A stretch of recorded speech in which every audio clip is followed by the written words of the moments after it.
Avant de regarder quelques exercices classiques qui utilisent la table des potentiels de réduction, rappelons ce que signifie un potentiel de réduction. Première chose que vous devez retenir, c'est que celui-ci n'a de sens que dans la comparaison avec un autre couple oxydant-réducteur. On ne peut lire ces potentiels qu'en faisant interagir deux substances ensemble. Un des potentiels a donc été fixé par convention et les autres ont été placés en fonction de celui-ci. Cette table est rédigée sous la forme de potentiels de réduction. Ce que l'on lit, ce sont donc des réductions. Pour devenir de l'or 3+ doit bien trouver 3 électrons et subir une réduction. S'il subit une réduction, on l'appelle l'oxydant. Plus un élément est haut dans ce tableau, plus il s'agit d'un oxydant fort, c'est-à-dire qu'il sera capable d'aller prendre des électrons à une pléiade d'autres éléments. On aurait très bien pu écrire ce tableau dans l'autre sens, choisir de faire une table de potentiel d'oxydation. Dans ce sens, on aurait eu un fer 0 qui deviendrait un fer 2+, il aurait perdu 2 électrons et subi une oxydation,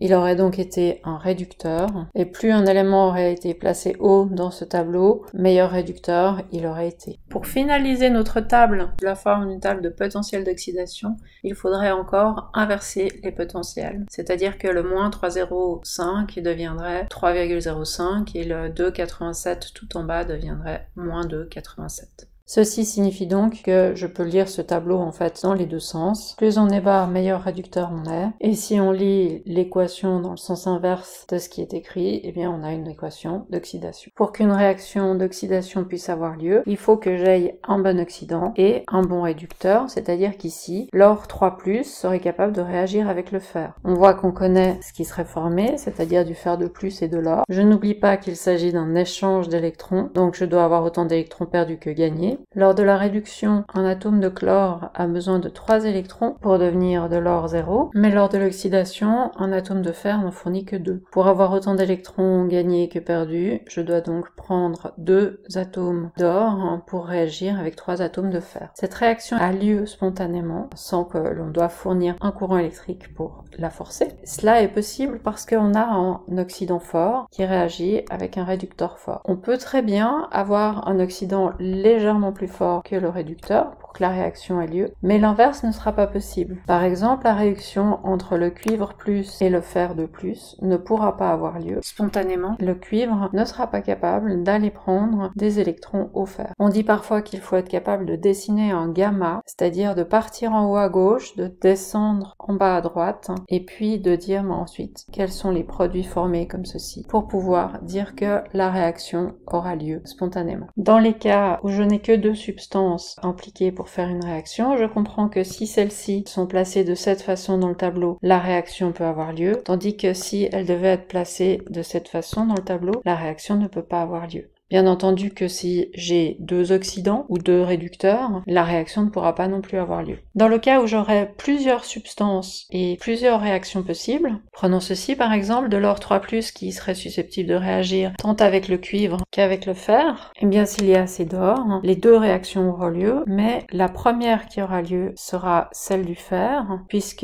la différence entre les potentiels de réduction est plus importante, et que donc l'or 3+ aura plus de force pour aller chercher les électrons du fer, ce sera plus facile pour lui, et une fois qu'il aura consommé tout le fer, alors la seconde réaction pourra avoir lieu. Dernière chose importante par rapport à ce tableau simplifié, vous voyez qu'il y a des choses un petit peu bizarres. Par exemple ici, vous avez juste du O2 inscrit comme étant présent en milieu aqueux, et ici du OH-.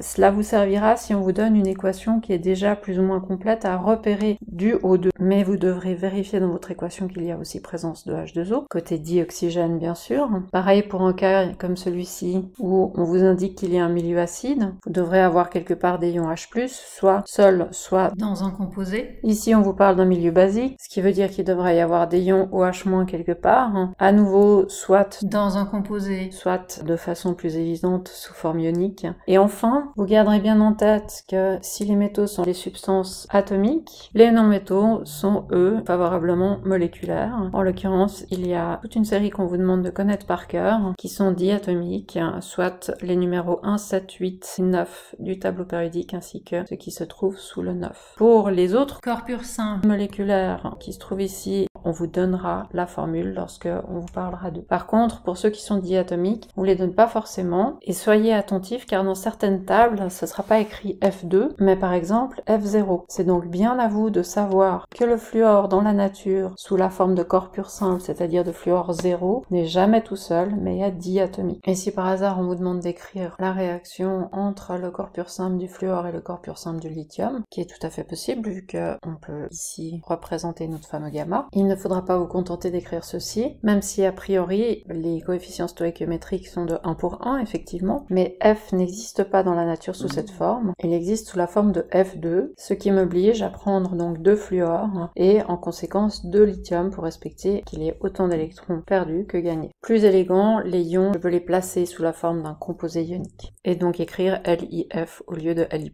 et F-.